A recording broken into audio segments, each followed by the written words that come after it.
Hi everyone, my name is Vicky Johnston and I live in Pavilion Park. My company is Accelerate and I help people solve workplace problems through training and coaching.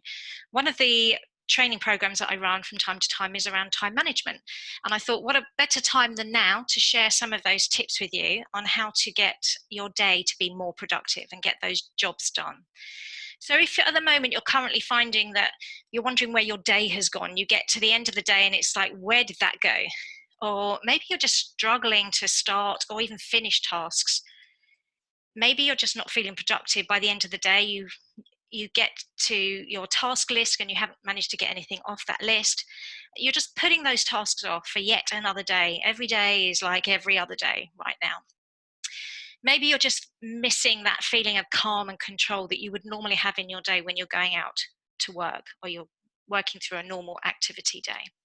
So I'm going to share with you my top 5 tips to get some of that control back and really feel like you're having a productive day.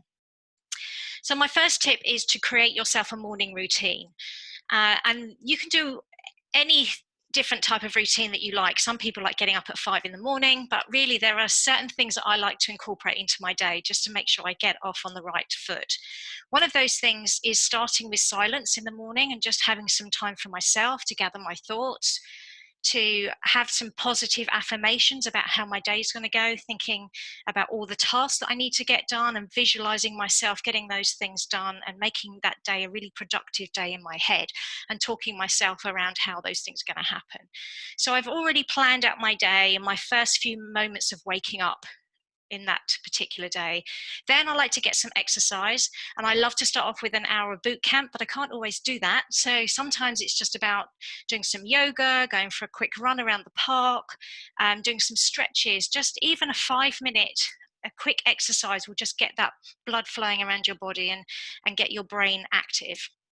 And then I like to spend a bit of time reading, a bit of time writing, just to kind of get the creative fluids going in my brain, helping me pick up on new things that are happening, what's trending right now, what are the kind of things that I need to be aware of in my business.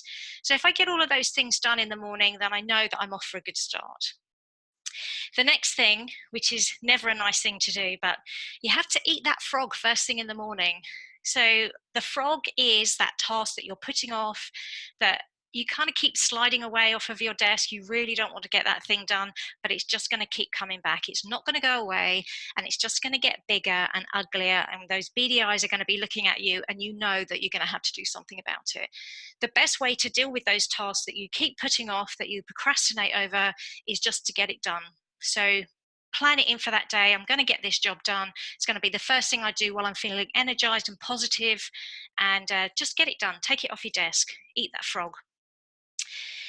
Then you're going to look at your calendar.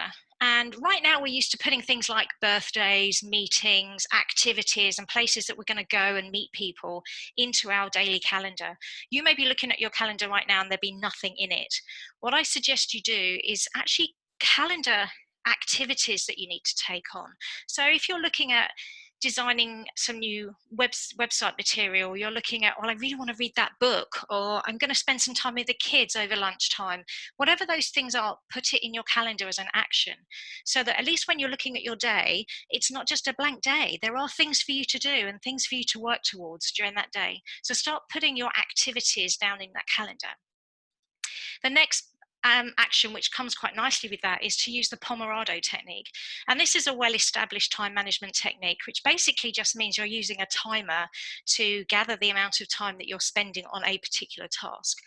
And the recommendation really is that you don't spend more than 55 minutes focusing on one task, because then your mind will naturally be distracted and you'll go looking for other things.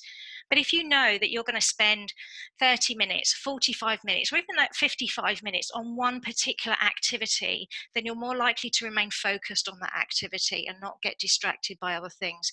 So use the timer on your phone or set an alarm clock, whatever works for you.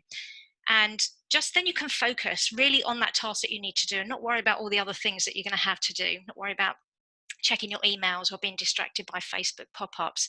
You know that you're going to be able to do that after your time is up. So once your 55 minutes is up, or your 45 minutes, you can then say, right, I'm going to take a 10-minute break. I'm going to stretch my legs. I'm going to just scan through Facebook. I'm going to catch up with the things that I really want to do. And then I can set my timer and do the next chunk of work. And that's a really good way of getting your day done and being really productive. And the other aspect about being productive is that you need to feel like you've achieved something by the end of the day. So even if you can only just get 3 jobs done, and those 3 jobs take less than 15 minutes, those are the things you need to focus on for the day. So give yourself 3 tasks. What are the 3 things you really need to do that day? And they can be short tasks. They can be, you need to go and have a quick walk around the block. You need to deal with some emails, whatever it is that you need to do in those 15 minutes. Just plan it in, get those 3 things done. And if nothing else happens, you've had 45 minutes of productive time in that day. So they're my 5 top tips. Thanks for watching. I hope you can take at least one of those, if not more of those suggestions, and incorporate them into your day to become more productive. If you have any questions, then please feel free to drop me an email. You can connect with me on LinkedIn. My information's on the screen there. Or if you would like to join the GPN Business Connect Club, which I run on the 4th Tuesday of every month at Pavilion Park, then we'd love to see you there. So you can just drop me an email or just join the club, and we'll see you in one of those meetings. But thanks again. I hope it's been useful for you. Stay safe, stay productive, and have a great day.